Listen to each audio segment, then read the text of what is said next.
तेव्हाच मला सप्तमी कीर्तन करायला भेटतात. आमच्या तिकडे मराठवाड्यामध्ये म्हणजे बीडच्या भागात सगळी 9 ते 11ची वेळ आहे आणि गायक लोक तिकडे 9:30ला कीर्तन सुरू करतात. कीर्तन 10 वाजता फेटावं आणि लोक कीर्तनाच्या अगोदर जेवण झालेले असतात आणि नंतर लोक 10:15ला घरून कीर्तन ऐकायला येते. किती वाजता तुम्ही जेव्हा जेवण चालले असतात तेव्हा घरून कीर्तन ऐकायला निघतात आणि येत असताना आमच्या भागात अशी प्रथाच पडून गेली बघा.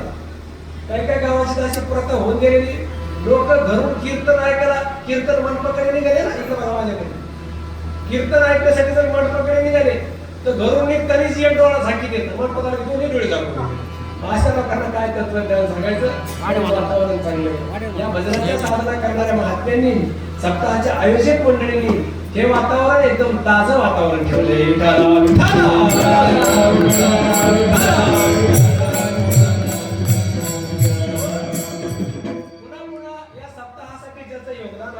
त्यांच्या चरणी मी परत वारंवार नतमस्तक होतो.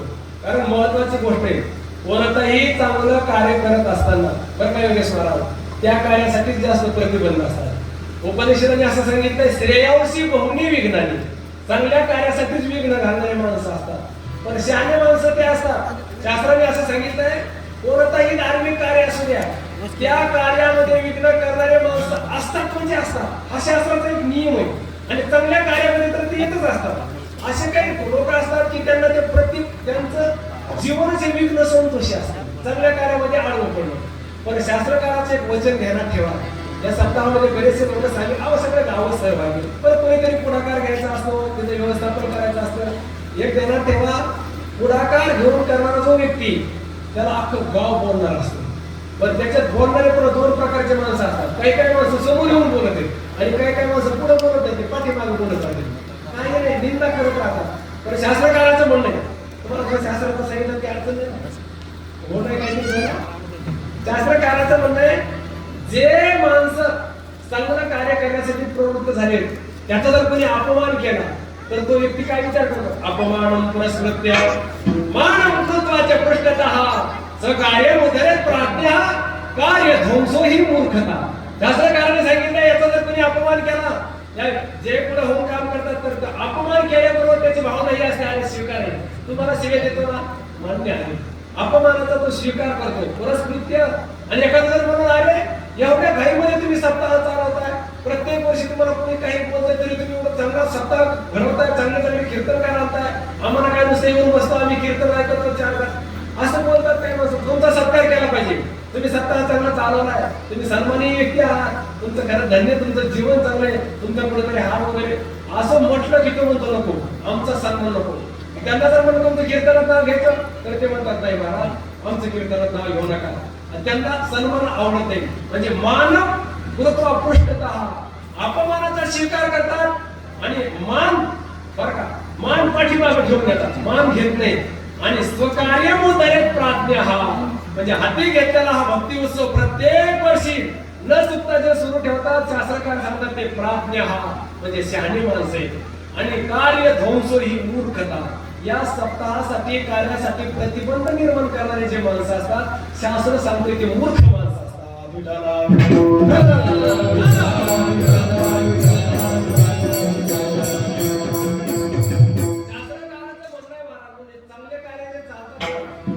भक्ती उत्सव जे सुरू असतात ना, त्याच्यामध्ये चांगल्या माणसांचा सहभाग असतो, म्हणून हे कार्य चालत असतात. आणि अशा चांगल्या माणसाला कुणीतरी प्रेरणा देणारे योगेश महाराजांसारखे, आमच्या कैलास महाराजांसारखे असे महात्मे त्यांना चेतना देत राहतात, म्हणून हे कार्य चालत राहतात. परत मी तुम्हाला धन्यता देतो. या भक्ती उत्सवाला चांगला बहुसंख्येने आणि अत्यंत प्रेमाने हा भक्ती उत्सव सुरू आहे. मग आज या दुसऱ्या दिवसामध्ये कोणता अभंग कीर्तन सेवेसाठी घ्यावा, म्हणजे तुकोबरायांचा छोटासा अभंग आहे, 4 चरणाचा अभंग आहे. या अभंगातून कोणता अभंग, करुणिया शुद्धमन नारायण स्मरावा. या अभंगातून तुकाराम महाराजांनी आपल्या समोर एक आग्रह धरलाय. कोणता आग्रह धरलाय? परमात्म्याचं स्मरण करण्याविषयीचा. आजच्या अभंगात तुकाराम महाराज तीर्थयात्रा करा, एखादं व्रत करा, अनुष्ठान करा, काहीतरी साधना करा, असं काही बोलत नाही. पण एक गोष्ट मात्र तुकोबारांनी आग्रहपूर्वक सांगितलेली की प्रत्येकाने या मानवी शरीरात आलात ना तर प्रत्येकाने परमात्म्याचं स्मरण केलं पाहिजे. इतका पवित्र देह प्राप्त झाल्यानंतर आपल्या कर्तव्याची जाणीव तुकोबाराय आपल्याला या अभंगाच्या द्वारे करून देतात. आहे ना, महत्वाचा प्रश्न आहे. परमात्म्याचं स्मरण करावं ही तुकोबारांची इच्छा आहे. परत ऐका, ही तुकोबारांची इच्छा आहे. पण ऐका, आपण जर शास्त्र ग्रंथ जर पाहिले ना, तर भगवंताचं प्रत्येक या मानवी शरीरात आल्यानंतर जीवाने स्मरण करावं असं फक्त तुकाराम महाराजच सांगतात असं नाही. मला वेदाची पण हीच इच्छा आहे, शास्त्राचंही तेच म्हणणं आहे, पुराणाचंही तेच म्हणणं आहे. कारण एका शास्त्रकाराने असा अभ्यास केला, या भारत देशामध्ये जेवढे ग्रंथ आहेत सगळे ग्रंथ एकत्रित केले, सर्व ग्रंथाचा अभ्यास केला, परत परत त्या ग्रंथाचं चिंतन केलं आणि त्या सगळ्या ग्रंथाचं तात्पर्य एका महापुरुषाने काढले. एक श्लोक त्यांनी निर्माण केला. त्यांनी सांगितलं, मी सर्व ग्रंथ आरोग्य सर्व शास्त्रांनी विचाराच्या पुनः पुन्हा. शास्त्रकार सांगतात, अरे मी आरोग्य म्हणजे सगळे ग्रंथ एकत्रित केले, मग त्या ग्रंथ विचार्य पुन्हा पुन्हा परत परत त्या ग्रंथाचा अभ्यास करत राहिलो, विचाराच्या पुन्हा पुन्हा. आणि निर्माण त्याच्यातून तात्पर्य काय निघालं, इदम एकम सुनिष्पन्नम. त्यातून एक निश्चित झालं की देयो नारायण सभा, प्रत्येकाने परमात्म्याचं स्मरण करावं अशा सगळ्या शास्त्राचा विचार आहे. विठाला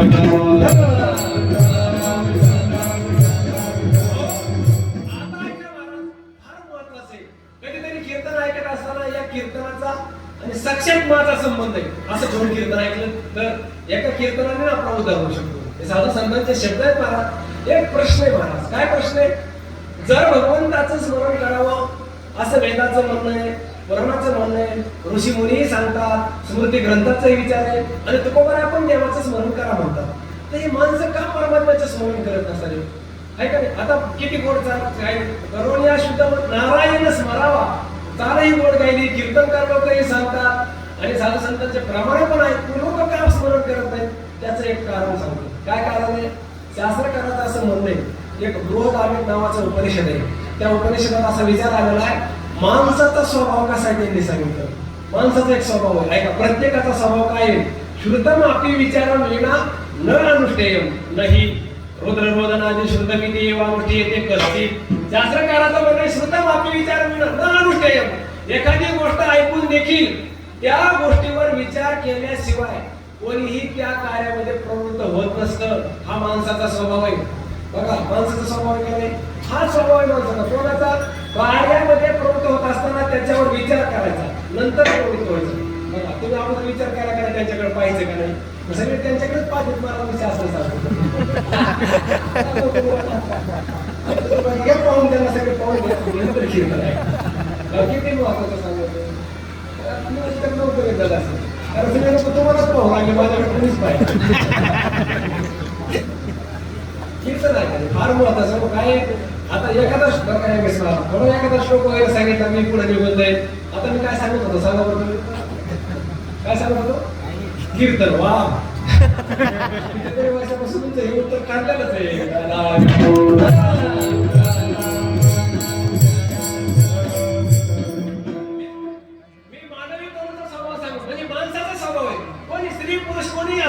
माणसाचा एक स्वभाव आहे, ऐकून देखील त्याच्यावर विचार केल्याशिवाय माणसाच्या कार्यात प्रवृत्त होत नसतात. एक माणसाचा स्वभाव आहे बरा.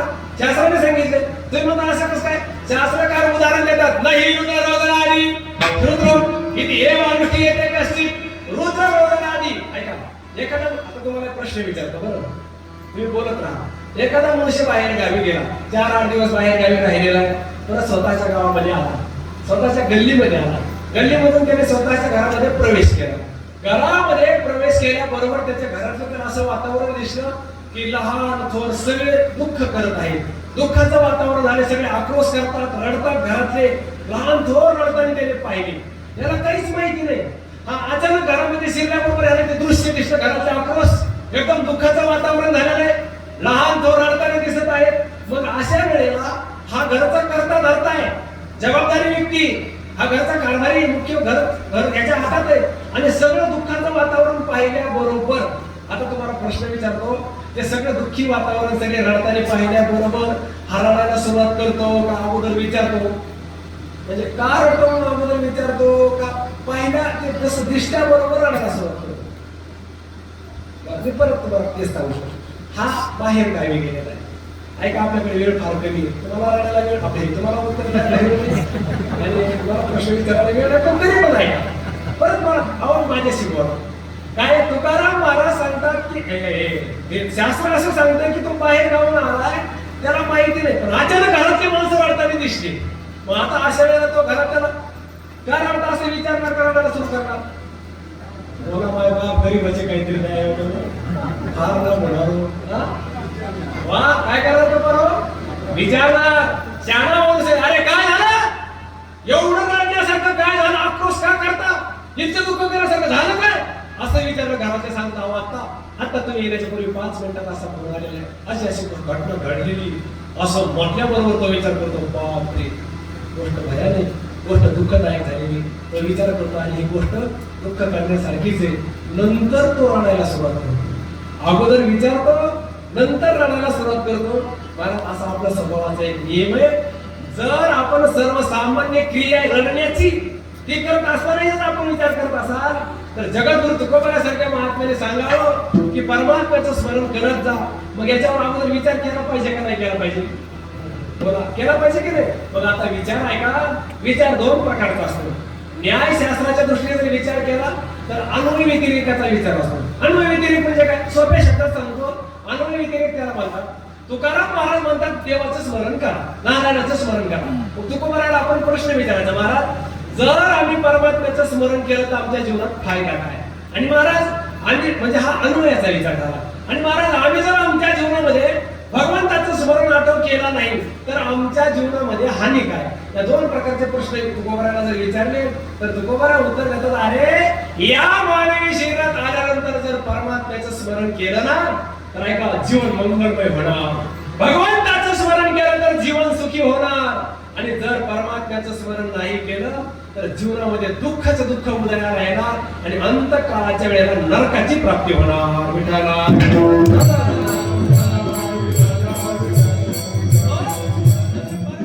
स्मरण केलं सुखी जीवन, परमात्म्याचं स्मरण नाही केलं दुःखी जीवन. एवढंच त्याचा अर्थ आहे. काय असतं महाराज? आपण या मानवी शरीरात आल्यानंतर भगवंताचं भजन भक्ती केली पाहिजे, परमात्म्याचं स्मरण केलंच पाहिजे. जर या मानवी शरीरामध्ये येऊनही परमात्म्याचं जर स्मरण केलं नाही तर ऋषी मुनींच्या दृष्टीने आपलं जीवन हे अत्यंत निंदनीय जीवन आहे. एक व्यास मुनींचा श्लोक आहे बघा. व्यास मुनींनी एका ठिकाणी फार सुंदर सांगितले, ऐका कधीतरी शास्त्र ऐकत जा. व्यास मुनी असं सांगतात की या जगाचा एक जगामध्ये जे लोक आहेत ना या सगळ्या लोकांचा विचार सांगत असताना व्यास मुनीने 3 प्रकारचे लोक सांगितले. आणि तुकोबाराला विचारलं तर तुकोबाराने 3च प्रकारचे लोक सांगितले. तुकाराम महाराज म्हणतात प्रकाराचे 3 केले जग. या जगतामध्ये 3 प्रकारचे लोक आहेत. कोणते? व्यास मुनी सांगतात. आता बघा कोणते लोक 3 प्रकारचे? एक संपत्तीला धरून वर्ग आहे, एक गुणाला धरून वर्ग आहे आणि एक स्मरणाला धरून वर्ग आहे. विठाला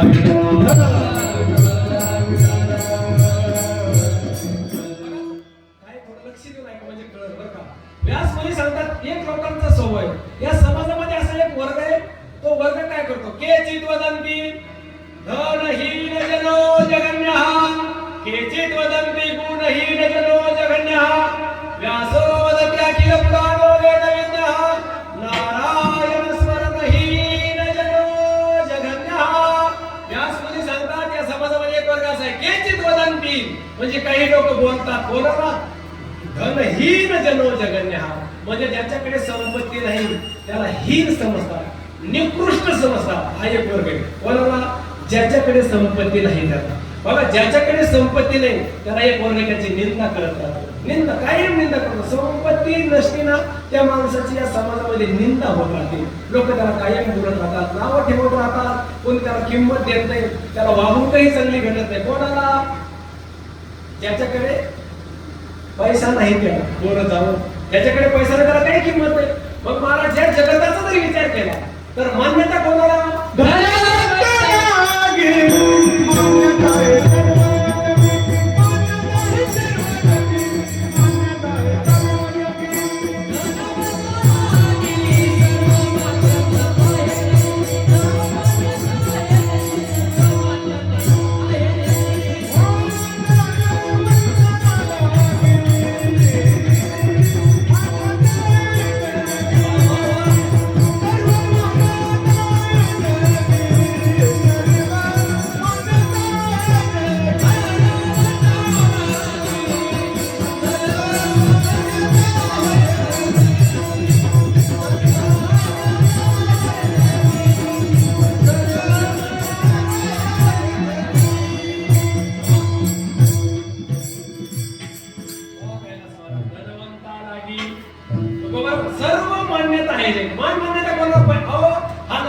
हे शास्त्राचे सांगताय ना, व्यवहारच सांगताय. हे समाजामध्ये कोणाला मान्यता आहे सध्याच्या काळात? ज्याच्याकडे पैसा आहे त्याला. अरे पैशावाला जर गावात आला ना मला, काही संबंध नसताना लोक त्याच्या पाठीमागं पळत राहतात. काही संबंध नसतो, परिचय नाही, ओळख नाही, कोणी नात्या पद्धत नाही, सगळं गाव जमवतं. कोणासाठी?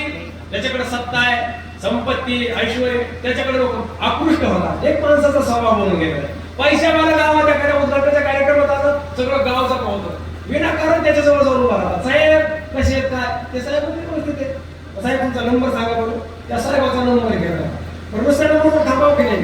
पुन्हा म्हणणार साहेब तुमच्यासोबत एक फोटो घ्यायचा आहे, एक सेल्फी. साहेबासोबत एक सेल्फी. साहेबाला पण म्हणतो साहेब फोटो कडे बघत तर सांगा साहेब एक्सक्यूज मी थोडी स्माईल. तुम्ही नका स्माईल.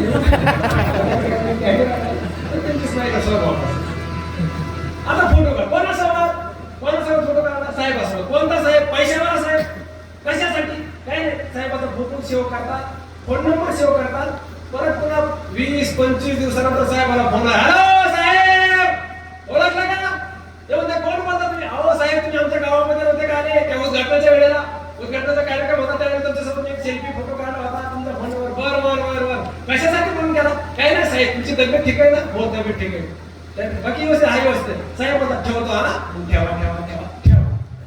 आता सांगा परवा एखाद्या पैसेवाल्याला आपण त्याचा फोन नंबर घेऊन परत जर त्याला फोन केला तर ते काय पैसे पाठवून देतं का? देतं का? देत नाही ते. मग तरी लोक त्याला फोन करतात. कशामुळे? त्याच्याकडे काय आहे? पैसा. एवढंच होतं, बाकी काय त्याचा अर्थच नाही. मला फक्त पैसा आहे. आणि ज्याच्याकडे पैसा नाही ना, मला त्याला कोणाचा फोन येत नाही, त्याला त्याच्या पाहुण्याचा फोन येत नाही, त्याच्या मित्राचा फोन येत नाही, त्याच्या सासरवाडीचा फोन येत नाही. कोणाला? त्याच्याकडे पैसे नाहीत त्याला कुणाचाच फोन येत नाही. त्याला जर फोन आला तर फक्त कंपनीचाच. काय म्हणते की खत्म होणे वाली ही परिस्थिती कोणाची? ज्याच्याकडे पैसा नाही त्याची. महाराज शास्त्र सांगतंय अरे ज्याच्याकडे पैसा नाही ना, त्याच्या बाहेरचे लोक निंदा करतात, त्यात विशेष नाही, त्याच्या घरातले लोक निंदा करतात. तुम्हाला शास्त्राचा श्लोक सांगू का? शास्त्रकाराचं म्हणणं अरे बाबा तुझ्याकडे पैसा नाही म्हणून माता निंदती पिता नाभिनंदती भ्राता न संभाषते प्रत्यकुप्यते नानुगच्छति सुधा कांताचे नालिंगते अर्थ प्रार्थन शंकया न कुरुते संभाषणं वैश्रोत तस्मात् द्रव्योपार्जय सुस्मृते द्रव्येन सर्वे वशाः. शास्त्रकार सांगतात अरे बाबा रे माता निंदती. एखादा पोराकडे पैसे कमी असेल तर आई टाकून बोलते असं काय बसून राहिलं घरामध्ये? सगळे पोरं पैसे उठ पैसे का कोण पैसे काय? अरे सगळं गावातले तरुण पोरं पैसे घरात बसून राहतो. आई टाकून बोलते पिताना विनंती, वडील रागवतात, भ्राताला संभाषते, सख्खा भाऊ बोलणं सोडून देतो. कोणाला? जे पैसे कमवत नाही, त्याच्याकडे पैसे नाही, घरात बसून राहतो, पैसे कमवते. भ्राता न संभृत्य हा कुप्पीती. शास्त्रकार सांगतात अरे त्याच्या घरात चालायला ठेवलेला गडी, याने जर त्या गड्याला काय काम सांगितलं गडी स्वतःला लागून मागायला बोलतो. नानुगच्छति स्वतः त्याचं मार्ग पोरग असतं, त्या पोराला त्यांनी काम सांगितलं पोरग काम ऐकत नाही. कांताचे आलिंगते अर्थ प्रार्थना शंकया न कुरुते संभाषण वैश्रोत. पैसे मागून पाहुण्यावळी बोलत नाही. मला शास्त्रकार सांगतात अशी जर तुझी परिस्थिती झाली असेल ना, हे ध्यानात ठेव तस्मात् द्रव्योपार्जयस. मग तू काय कर? पैसे कमव, पैसे मिळव. आणि बऱ्याचदा पैसे मिळवले ना, तस्मात् द्रव्योपार्जय द्रव्येन सर्वे वशाः. पैसे तुझ्यापाशी आले की तुझ्यापासून दूर गेलेले सगळे परत तुझ्या जवळ येतील.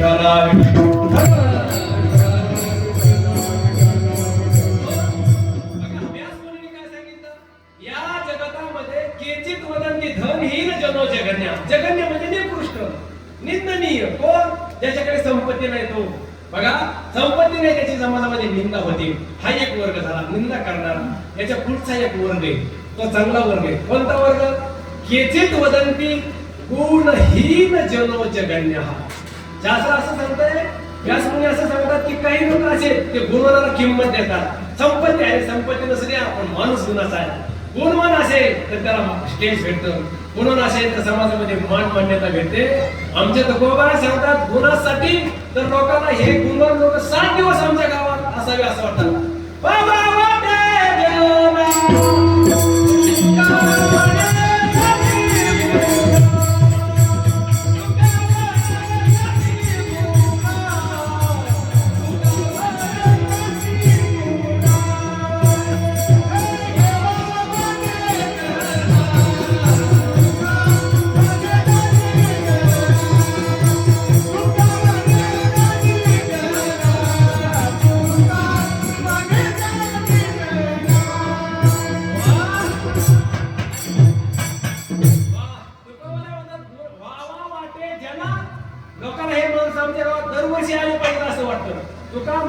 गुणासाठी गुन्हा, गुणासाठी म्हणजे यांच्याकडे गुण आहे. महाराज ज्या लोकांकडे गुण आहे म्हणून तुम्ही त्यांना आदराने दरवर्षी बोलवता का नाही? बोलवता की नाही? तुम्हीच आले पाहिजे. महाराज दुसऱ्याला पाठवू नका, तुम्ही या. महाराज तुम्ही या. योगेश महाराज दुसऱ्याला पाठवायचं नाही, तुम्हीच असले पाहिजे. असा लोकांचा आदर कशासाठी? गुण आहे. गुणाला किंमत आहे मला. आता हे चौकदार सुद्धा बदलून देणार नाही लोक. कारण जर चौकदार बदल इतकं जर चालणार नाही ना आता काय काहीतरी करा. अहो लोक आपल्याकडे पाहावा त्याच्यासाठी काहीतरी गुण असावा लागतो. वाक्यात आहे महाराज वारकरी संप्रदायाचा जर विचार केला ना, हा संप्रदाय हा तत्वनिष्ठ संप्रदाय, हा विचारी लोकांचा संप्रदाय आहे. बरोबर आहे महाराज? हा वारकरी संप्रदाय हा एकादशीसारख्या पवित्र व्रताचा अनुष्ठान करणाऱ्याचा संप्रदाय, हा वारकरी संप्रदाय हा नामधारकाचा संप्रदाय, पंढरीची वारी करणाऱ्यांचा संप्रदाय, ज्ञानेश्वरी गाथा याचं चिंतन करणाऱ्यांचा संप्रदाय. पण आता हल्लीचा जर परत संप्रदायाकडे आपण मागं फिरून पाहिलं तर 95% जास्त संप्रदायामध्ये गुणाला किंमत आहे. एवढं सांगायचं मला, याच मुलीने सांगितलं गुण असेल तर लोक किंमत देतात. महाराज हे कैलास महाराज आहे, सचिन महाराज, पवार महाराज आहे. आता यांच्याकडून माईक ठेवणार का? गुण आहे. गुण असेल ना बरोबर लोक पुढे माईक आणून ठेवते, शिट्टे वगैरे सगळे व्यवस्थित ठेवते.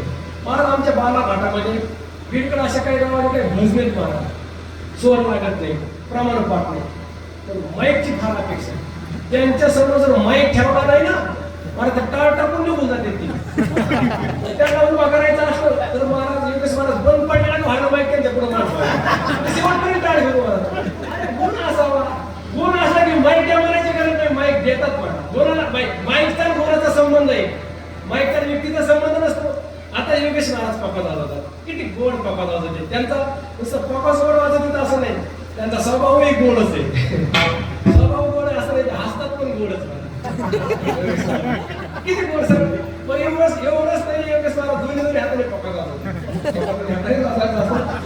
खरंच बघा आता तुम्हाला स्पष्ट सांगतो, योगेश महाराज पप्पा वाजवते, त्यांच्या हातात गुण आहे, बोटामध्ये जादू आहे. महाराज जसं प्रमाण तसे चाल तसे ते वाजवतात, ते सहाय्यक भूत आहे ते कीर्तनासाठी. आणि गुण आहे हा मृदंग वाजवणं त्यांच्या अंगात ती कला आहे. गुण त्यांनी कमवला आहे, घाम गाळून गुण कमवलं. ते गुणाला किती किंमत आहे. महाराज योगेश महाराज चांगला पप्पा वाजले तर ह्या सिस्टम वर त्यांना 2 माईक दिले. आम्हाला एकच माईक आहे. माईक दिले का नाही महाराज? का गुण आहे म्हणून. अरे गुणाला किंमत आहे. एक सांगू का तुम्हाला, तुम्ही कोणत्याही क्षेत्रामध्ये जा, संप्रदायामध्ये या, गुण असावा. लोक तुम्हाला परत परत बोलवतील, तिथे गुणाला किंमत आहे. ऐका, राजकीय क्षेत्रामध्ये जा, तिथे पण गुणालाच किंमत आहे. आणि संसारामध्ये जा, संसारामध्ये तेच माणसं सुखी की जे गुण्या गोविंदाने राहतात. प्रत्येक क्षेत्रामध्ये आता फार विस्तार होईल मला थोडक्यात सांगा. तुम्ही राजकारणाचा विषय करा, राजकारणामध्ये जो राजकीय क्षेत्रामध्ये असतो त्याच्या ठिकाणी त्याचं बोलणं मवाळ असावं, लोकांना भावलं पाहिजे. नाहीतर राजकारणातल्या क्षेत्रातले लोक टिकत नाही. मला तिथं पण तो गुण आहे, बोलणं हा गुण आहे. महाराज नुसतं बोलणं या वाक्चातुर्याच्या गुणामुळे चहा विकणार सुद्धा पंतप्रधान होऊ शकतो. बरोबर, चहा विकणारा पंतप्रधान होतो का? होऊ शकतं का चहा विकणार? अरे चहा विकल्याने कुठं काय पंतप्रधान? महाराज बऱ्याच लोकांनी विचार केला चहा विकणार पंतप्रधान झालं, बऱ्याच लोकांनी चहाच्या टपऱ्या टाकल्या. आपण पंतप्रधान तर नाही, आमदार का व्हायला? अरे चहा विकून पंतप्रधान होत नसते, त्याच्यासाठी गुण असावा लागतो. गुण असेल तर हे भारत भूमी इतकी गुणाला किंमत देते. या भारत मातीमध्ये ताकदच आहे बघा. गुण घेऊन जन्म आले का त्याला विश्वपूज्य करून टाकणार. कोण? भारत भूमी. म्हणून गुण असावा. चहा विकणारा पंतप्रधान भारत देशामध्ये झाला, कशाने झाला? गुणाने झाला. कोणता गुण? बरोबर, पंतप्रधान कोण आपल्या भारत देशाला? देवेंद्र फडणवीस आहे ना? कोण आहे? देवेंद्र फडणवीस. हा, नरेंद्र मोदी. कोण पैसा आहे का काय? जरा सांगा जरा. वा, नरेंद्र मोदी. आणि आपल्या महाराष्ट्राचा मुख्यमंत्री कोण आहे? तुझं काय म्हणणं आहे? महाराज एका कीर्तनात महाराष्ट्राचा मुख्यमंत्री कोण आहे असं विचारलं तर 3 पोरांनी 3 उत्तर दिली. एक म्हणलं देवेंद्र फडणवीस, एक म्हणलं अजित दादा, एक म्हणलं एकनाथ शिंदे. कारण मी विचार करतो नेमकं मुख्यमंत्री कोण आहे, मला आपण जे पहिलं पंतप्रधान आता मुख्यमंत्री साहेब त्यांचे त्यांना लागायला मला काय चाललंय एवढं सांगायचं. नरेंद्र मोदी पंतप्रधान झाला कशामुळे? चहा विकल्यामुळे नाही, गुणामुळे झाला. त्याच्या ठिकाणी गुण आहे. काय गुण आहे? मोदी तर काय गुण आहे? सगळ्या पोरांना सगळ्या चुकून बोल पण बोलताना ते चांगलं बोलतो. सभेमध्ये काका शेतकऱ्याला किंमत आहे ना, तुम्हाला ते बोलताना तू कोण बोलते? मेरे प्यारे देशवासियों, भाइयों और बहनों, कल से फिर लॉकडाउन होने वाला है. होणार नाही लॉकडाऊन बोलताना असं काहीतरी बाहेर बहिणो म्हणजे आपण केले बोलणार. लोक म्हणतात जाऊ दे द्या निवडून गेलं का असं आपलं द्या निवडून द्यायला. महाराज घेणार तेव्हा लोक परत परत त्याला स्टेज देतात. परत परत कशामुळे? गुणामुळे. विठाला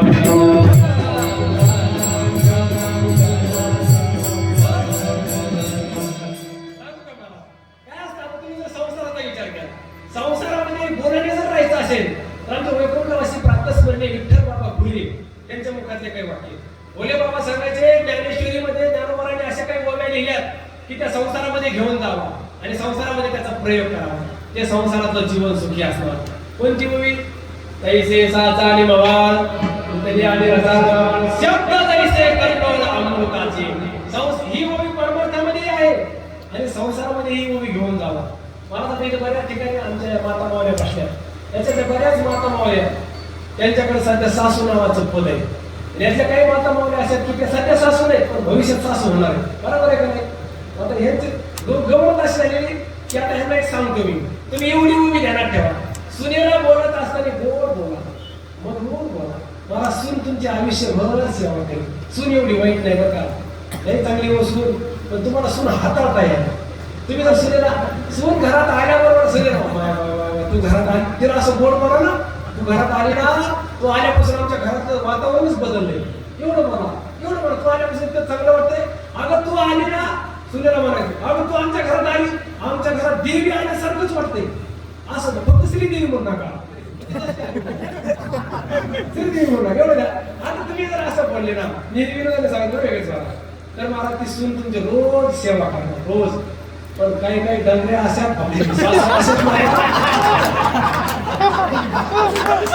काही काही सासाचं काम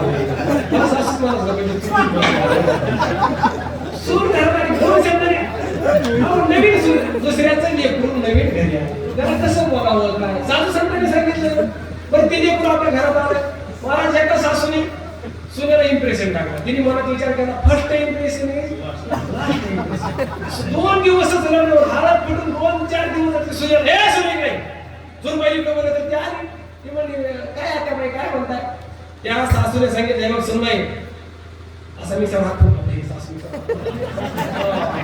त्या घरात तुला माहिती ना म्हणे राहायचं का म्हणलं तर ती सुनबाई म्हणली हात्याबाई असं काय चेष्टा करताय? माझ्या बापाने तुमच्या पत्रात टाकलंय मला, याच घरात राहायचंय मला, असं काय बोलताय? मग या घरात तुला राहायचंय ना, सासूने सांगायला सुरुवात केली, तर या घरात तुला कोणतं तरी पद घेऊन त्या पदावर काम करावं लागेल. ती म्हणली सासूला कोणतं पद काय म्हणता माझ्या काहीच लक्षात येईल ना. सासूबाईने सांगितलं मग या घरात प्रत्येक माणसाला एक एक पद दिलेलं आहे. त्या पदावर ते माणसं काम करतात. म्हणून सगळं घर यंत्रणा व्यवस्थित चाललेले. बोल तुला कोणतं पद पाहिजे? ती सुनबाई म्हणली आत्याबाई तुम्ही पदाचं सांगता पण कुणाला कोणतं पद दिले मला काहीच कळलं ना. तुम्ही या घराचे सगळे आहात तुमच्याकडे. ती सुनबाई म्हणली सासूबाई आता तुमच्याकडे कोणतं पद आहे? तुमच्याकडे कोणतं पद आहे म्हणाल. सासूबाईने सांगितलं हे बघ या घराचं गृहमंत्री पद हे माझ्याकडे मिळेल. सासूबाई पुन्हा सांगू लागली सुनेला आणि हे बघ या घराचा अर्थ खातं पण मीच सांभाळते. ती कोण ती सासू ती सांगू लागली सुनेला 2 खाते माझ्याकडे. ती म्हणली माय आता दोन्ही पद तुम्ही सांभाळता, यात एखादं दुसऱ्याला द्यायचा विचार नाही. जोपर्यंत या घरात आहे मी तोपर्यंत हे पद माझ्याकडेच राहणार. मी परत हे सांभाळणार पद, हे अर्ध खातं आणि गृहमंत्री हे दोन्ही माझ्याकडेच आहेत. मग ती सुनबाई म्हणली आत्याबाई तुमच्याकडे हे 2 खात्यात म्हणजे मामाकडे कोणतं खातं आहे? मामाकडे म्हटल्यानंतर ते सासू म्हणले तुझ्या सासऱ्याकडे त्यांच्याकडे कृषी खातं दिलं. दिवसभर कृषी खात्यात आत्याबाई मामाजीकडे कृषी खातं आहे त्यांच्याकडे कोणतं खातं दिलंय? त्यांच्याकडे म्हणजे तुझ्या नवऱ्याकडे. ती म्हणजे तुझ्या नवरा सासूने सांगितलं तुझ्या नवऱ्याकडे. तुझा नवरा अन्न पुरवठा मंत्री, किराणा संपला, तेल संपलं, साखर संपलं, तेवढंच आणून पोच करतो. लोक लावत त्या सुनेला आश्चर्य लागलं महाराज. ती म्हणजे आत्याबाई मग नंदन काय काय तिने सांगितलं नंदन छोटी तिच्याकडे फक्त व्यवस्थापनाचं कार्य दिले ते तेवढं पाहते. बोल तुला कोणतं पद पाहिजे हे सांग. असं म्हणत ती सुनबाई म्हणली आत्याबाई मला काय कोणतं खातं नको, मला कोणतंच पद नको. पद नको म्हणलं तर सासूबाई रागवली या घरात राहायचं म्हणजे पद घेणार काय करणार घरात. ती म्हणजे आता कोणतं शपथ घेत नाही. मी अशीच कसं करायला सुनबाईने सांगितलं आता मी काय करते, मला काय कोणचं खातं देऊ नका, मी आपली विरोधी पक्षातच राहते. सासू म्हणली विरोधी पक्षात राहून काय करा, तुम्ही सांगितलं आता बाई अगोदर विरोधी पक्षात बसते आणि मग तुमचं सरकार कसं काय टिकत हे पाहते म्हणजे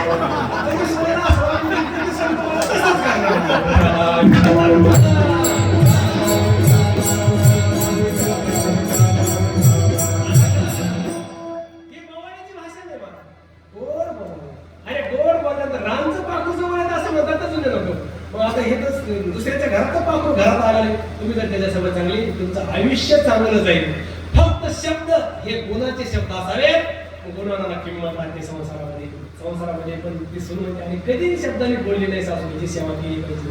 संसारामध्ये गुणाला किंमत आहे, परमार्थात गुणाला किंमत आहे कोणत्याही क्षेत्रामध्ये. आणि जर गुण नसेल तर व्यासमुनी सांगतात गुण हे ना केचित वदन्ते, गुण नाही तर लोक त्याची निंदा करत राहतात.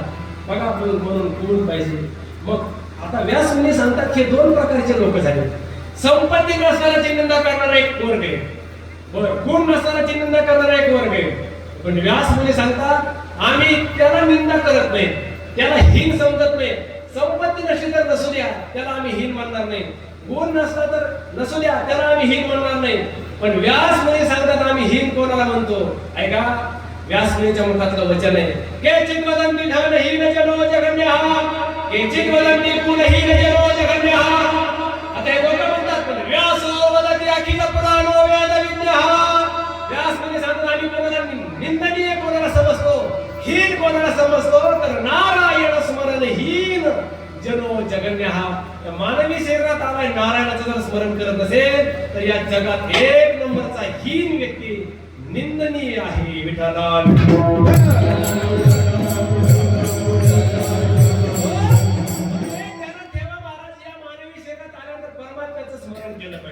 परमात्म्याचं भजन केलं पाहिजे.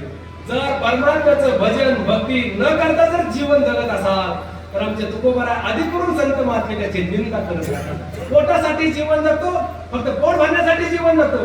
तुकोबारा सांगतात याच्यापेक्षा पशु पक्षी बरे ना भले तू जाऊने पक्षी राजा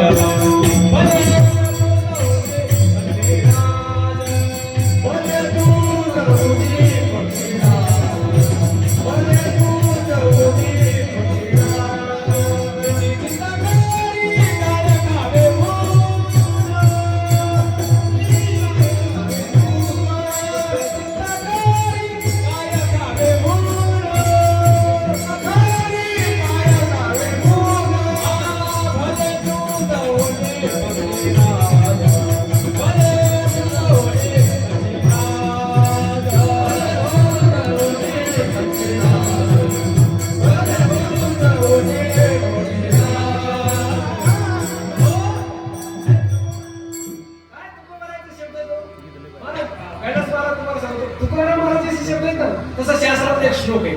तुम्हाला थोडं शास्त्र सांगितलं काय अडचण नाही ना, तुम्ही म्हणतात काही सांग फक्त 9च्या आत संपलो 9 वाजता सांग तर काय सांगायचं ते सांग फक्त 9 ध्यानात ठेवा.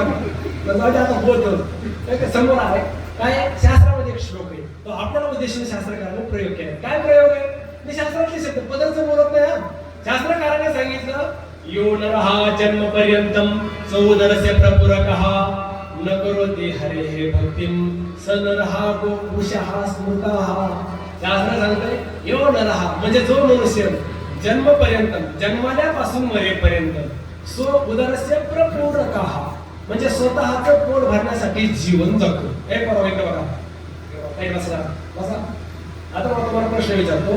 शास्त्रकाराचं म्हणणं आहे जो मनुष्य जन्मल्यापासून मरेपर्यंत फक्त स्वतःचं पोट भरण्यासाठी जीवन जगतो. स नरः हे सांगतात तो माणूस नाही, तो गोवृष आहे. गोवृष हा संस्कृत शब्द आहे. गावा वृषेती इति गोवृष हा म्हणजे गायीपासून ज्याचा जन्म होतो. बघा तुम्हाला बोलता ना गायीपासून ज्याचा जन्म होतो आणि थोडा मोठा झाला की गवत वगैरे खाऊन लोक त्याच्या खांद्यावर असं लाकूड जू वगैरे ठेवून कामाला चालवतात. त्याला काय म्हणतात रे? जोरात पाहिजे नाही करत. काय म्हणतात त्याला? वा वा हस खाल्लं. काय म्हणतात? बैल. बैल माहिती तुम्हाला की बैल बघितला का तुम्ही कुठं?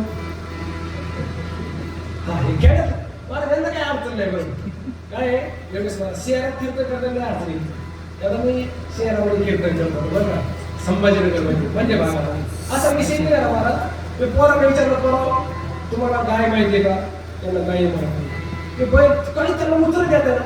त्यांना म्हणलं दूध खाता की नाही दूध? ते म्हणजे हा घरात दूध असते म्हणजे ग्रेड सोबत आम्ही दूध खातो म्हणजे. कोणी की पोर शहरातले म्हणून दूध कोण देतं? दूध कोण देतं म्हटल्यानंतर मला त्यातले पोर मला सोपं उत्तर आहे ना. ते म्हणा दूध कोण देतं? ते मला दूध बाहेर देतो.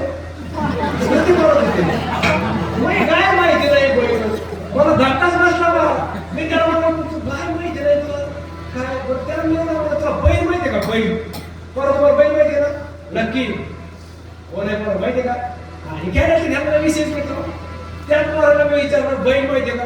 बैल म्हटलं तर सगळे एक मग विचारलं बैल याचीच होती. बैल किस काहीतरी एक मग चर्चा काय म्हणते मला तर कधी बैल पाहिलाच नाही. त्याचं मी पोरा म्हणणार आहे काय महाराष्ट्र वगैरे का सांगा बैल बैल गेले तुम्हाला बैल कशाला मध्ये एवढं पण कळत नाही. बैल त्यातलं एक पोर उभा राहिलो ते पण महाराज मी सांगतो बैल बरोबर म्हटल्यानंतर मला धक्का अरे उलटून मारा बोला म्हणजे सांग तेवढं मला सांगू का? म्हणजे सांगा बैल बरोबर म्हणजे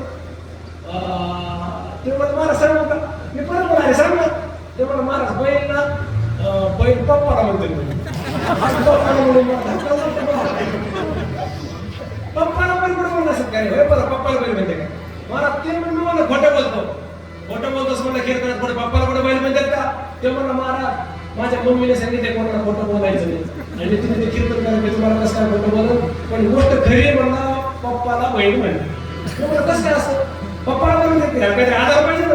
ते म्हणलं काय महाराज मम्मी मला पाठी लवकरच उठवली. सकाळ सकाळी मी अभ्यास करत असतो आणि पप्पा तिकडे रूममध्ये झोपलेले असतात. मम्मी मला 10 मिनिटाला सांगते बाया त्या आजच्या खोलीजवळ बघतो बैल झोपला त्या बैला उठेल माझ्या लक्षात आलं पप्पालाच घेते.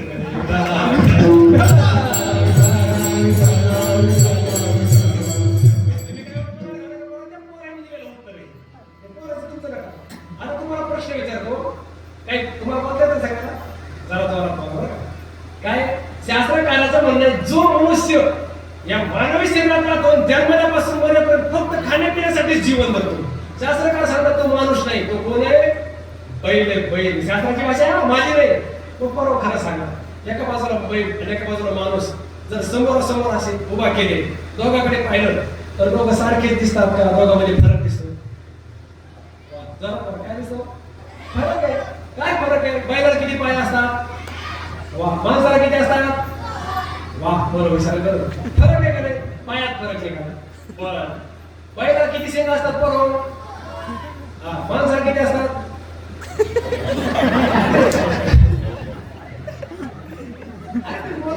ह्याच्याकडे पाहू नका. मी तुम्हाला व्यवस्था सोडतो तुम्ही जर नाही बोलले तर मग आवाज करता बरोबर. फरक आहे का? बैलाला पाय किती? वा. माणसाला पाय किती? 2. वा. बैलाला शेंगा किती? माणसाला किती?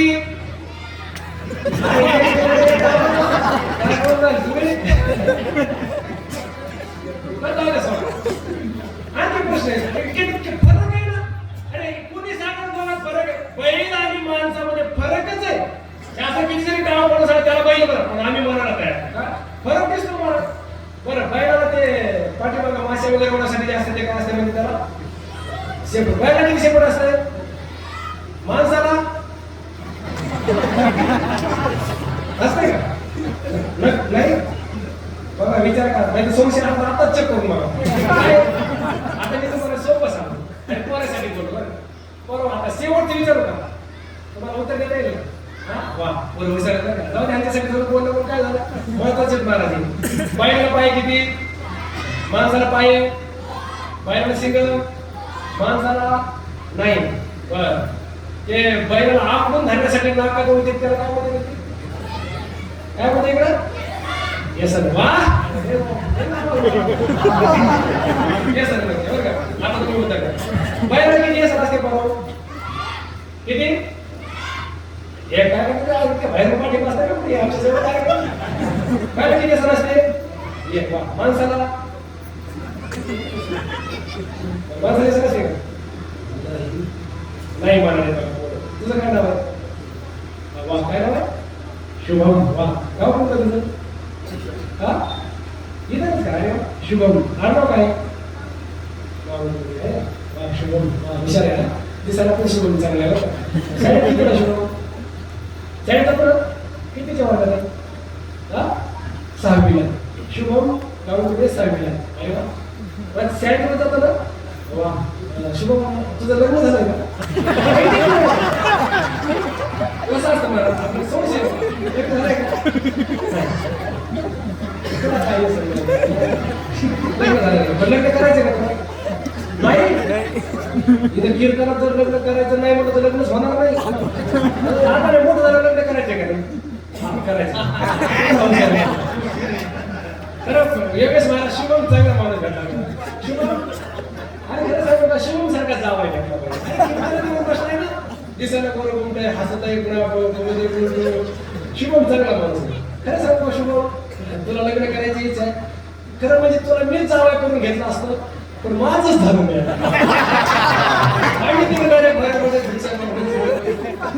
आता शिवम आता तुझं लग्न झालं नाही म्हणल्यानंतर तुला येसनीचा काय झटका असतो हे काय तुला माहिती.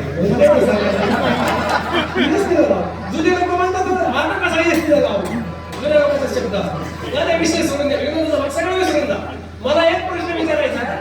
पशु आहे बैल हा पशु आहे मनुष्य हा मनुष्य आहे. दोघांमध्ये फरक आहे. आणि शास्त्रकार काय सांगतात अरे त्याला माणूस म्हणण्याचा अधिकार नाही. फक्त पोटासाठी आणि परिवारासाठी जीवन जगतो. कधी देवधर्म करत नाही, कधी कीर्तन ऐकत नाही, कधी हरिपाठामध्ये टाळ वाजत नाही, कधी कीर्तनात विठ्ठल कीर्तन गावलं तर विठ्ठल म्हणत नाही. बरं कधी गावचा सप्ताह पडला सप्ताहाला कधी देणगी देत नाही, कधी धार्मिक उत्सवात सामील होत नाही, कधी या सप्ताहाला कधी येत नाही, जेवायची पद्धत कधी सोडित नाही. असे काही लोक असतात किंवा म्हणजे चांगल्या कार्यात ते सहभागी नसतात. देव धर्म तीर्थयात्रा वर्त वैकल्य अनुष्ठान नाम साधना काहीच करायचं नाही. शास्त्रकार झाला तो बैल आहे त्याला माणूस म्हणण्याचा अधिकार नाही. पण महाराज तुम्ही जरी बोलत असला तरी आम्ही कसं काय ऐकणार? अहो मनुष्य शरीर आहे त्याचा फरक दिसतो ना. तर शास्त्रकाराने सादृश्य दोन प्रकारचं सांगितलं. एक देहाचं सादृश्य एक वृत्तीचं सादृश्य. देहाच्या दृष्टीने जर पाहिलं ना तर हा मनुष्य दिसतो. पण वृत्तीने जर पाहिलं तर शास्त्रकार सांगतात काल देव मोदते नित्यम शुनकः शुकरः करः तेषां येषां कः विशेषः वृत्ती येषां तु तादृशी. शास्त्रकार सांगतात खाणं पिणं आणि विषयाचं सेवन करणं हे तर पशु पक्षी तेच करतात ना. त्याच्यासाठी पशु पक्षी शुनकः शुकरः करः ते पण जगतात.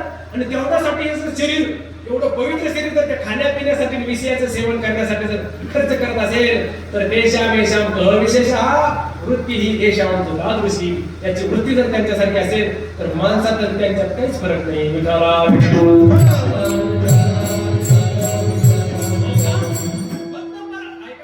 साधू संत निंदा करतात. तुका म्हणे त्यांनी मनुष्यपणा केली हानी गेली विसरवली देवा म्हणता मी माझे देवाला विसरले. आणि देवाला विसरल्यामुळे झालं काय नरकाला जावं लागतं. नरकाला विसरली तया घोर झाली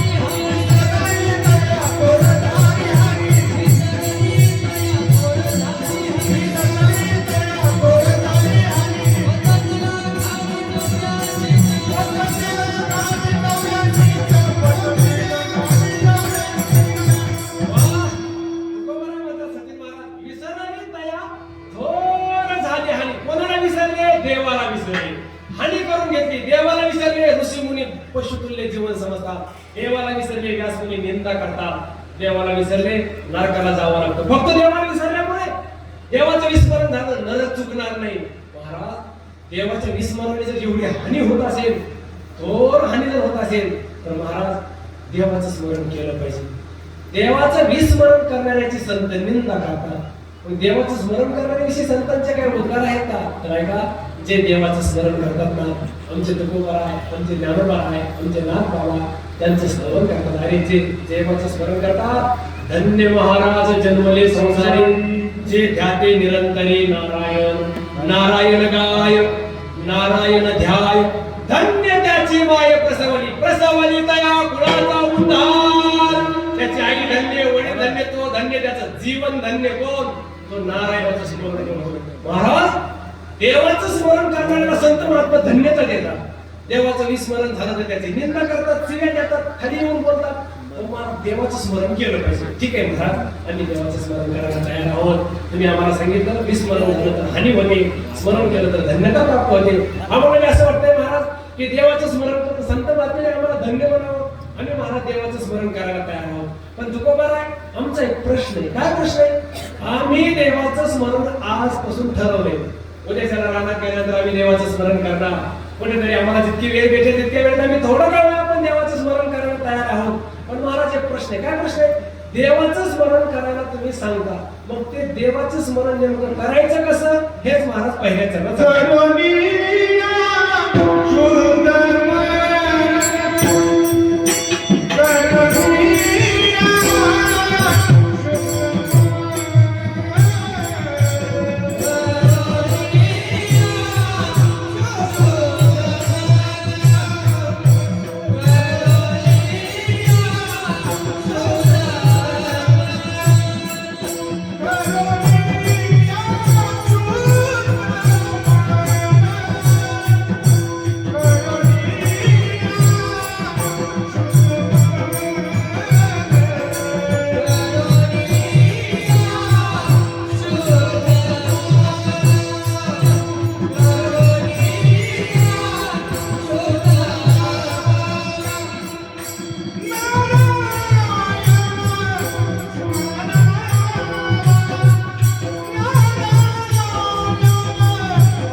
नारायण स्मरावा. तुका मला सांगतात परमात्म्याचं स्मरण करा. कसं करा? करोने शुद्ध मन. नारायण स्मरावा. मन शुद्ध करा आणि त्या शुद्ध मनाने नारायणाचं स्मरण करा. असा तुकोबाराचा संदेश आहे. म्हणजे आपण एकदम त्याचा भावात्मक तुकोबारा म्हणतात तुम्ही परमात्म्याचं स्मरण करा शुद्ध मनाने करा. मन शुद्ध करणं काय, त्या शुद्ध मनाची प्रक्रिया काय, हा पण त्याचा फार मोठा निर्वाळा. तुकोबारा तुम्ही परमात्म्याचं स्मरण सांगता.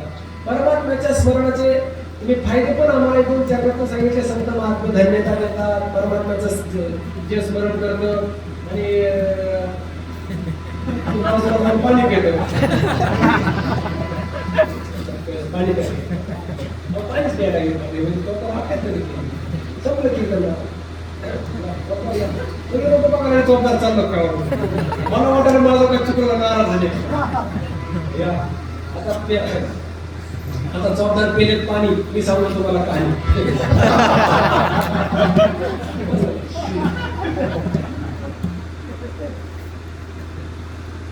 काय परमात्म्याचं स्मरण केलं पाहिजे. पण ते स्मरण करण्याविषयीचा तुकोबाराचा आग्रह आहे. पण तुकोबाराने नियम घालून दिला. मन शुद्ध करा नंतर परमात्म्याचं स्मरण करा. मला ठीक आहे मन शुद्ध करून परमात्म्याचं स्मरण करून.